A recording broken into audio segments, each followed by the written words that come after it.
We're now with Dr. Gio Valiante, a sports psychologist who's worked with dozens of PGA professionals, also family therapist and relationship expert Terry Real. Gentlemen, welcome to both of you. And Dr. Valiante, let me begin with you. These stories clearly aren't going to stop. How does Tiger block it out?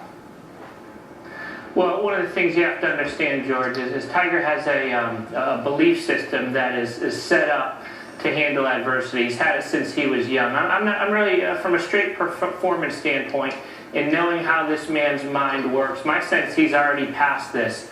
He's said in the past when he's come back from adversity how quickly he finds his focus. So straight performance standpoint, no concerns about Tiger. So specifically though, what would he do to prepare? What kind of, how would he prepare his mind? Well, one of the things that people have to understand in the competitive realm of golf, we're always looking at the routine somebody has. Tiger's had the same pre-shot routine since he was 14 years old. And a great pre-shot routine, that's what it does, is it acts as a buffer against variability, fluctuation, and distractions. He's spoken at length about that routine, how it's a comfort zone to him because, of course, he's had it for so long. My sense is he's working on his golf swing, but that's going to come back very quickly. More importantly, to deal with the distractions and the straight performance play is going to be that routine and the degree to which it holds up under the pressure. Okay, let's talk to Terry Real now about how this affects Tiger as a person. The article paints Tiger's father, Earl, as a very flawed man, and it says that Tiger was hurt by his father's infidelities, but it also reminds us how much Tiger was pushed by his dad. You know, you have his father talking about him as a transformational figure who's going to do more to change the course of history than Gandhi, Buddha, Mandela. The pressure must have taken its toll. Well, yes, on both sides. On the one hand, there's great pressure and stress, and people do self-medicate. So there's a movement to alleviate the stress with the drug of choice, and here that may well be women. On the other hand, there's a lot of superiority.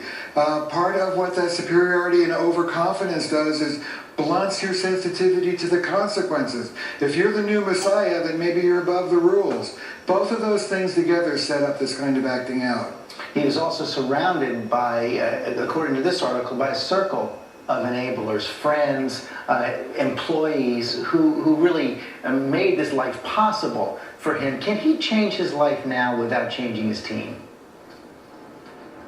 I think that the team can stay. I think that they have to be schooled in a way to support his recovery rather than to support the old behaviors. It's possible that they could use an executive coach or consultant, maybe even the therapist, to talk about what they need. Tiger has to train them to support his new life. But if they're on board, they can stay. Finally, Dr. Valiante, what exactly will you be watching for when Tiger takes that first tee and hits those first shots next week?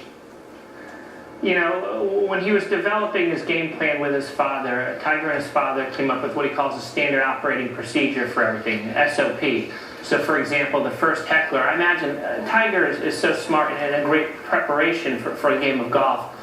He's going to know that the hecklers are coming. The first one that comes down, I imagine he's going to look at his caddy and probably laugh and say, hey, we got the first one out of the way, now let's go play golf. So what we're going to look for is the rhythm of his routine, if he seems jittery or indecisive. But again, that's what he notices in his competitors. That's what he's done so well for so many years is the rhythm of that routine and that airtight focus. Okay, we will be watching next week. Dr. Valiante, Terry Real, thanks very much.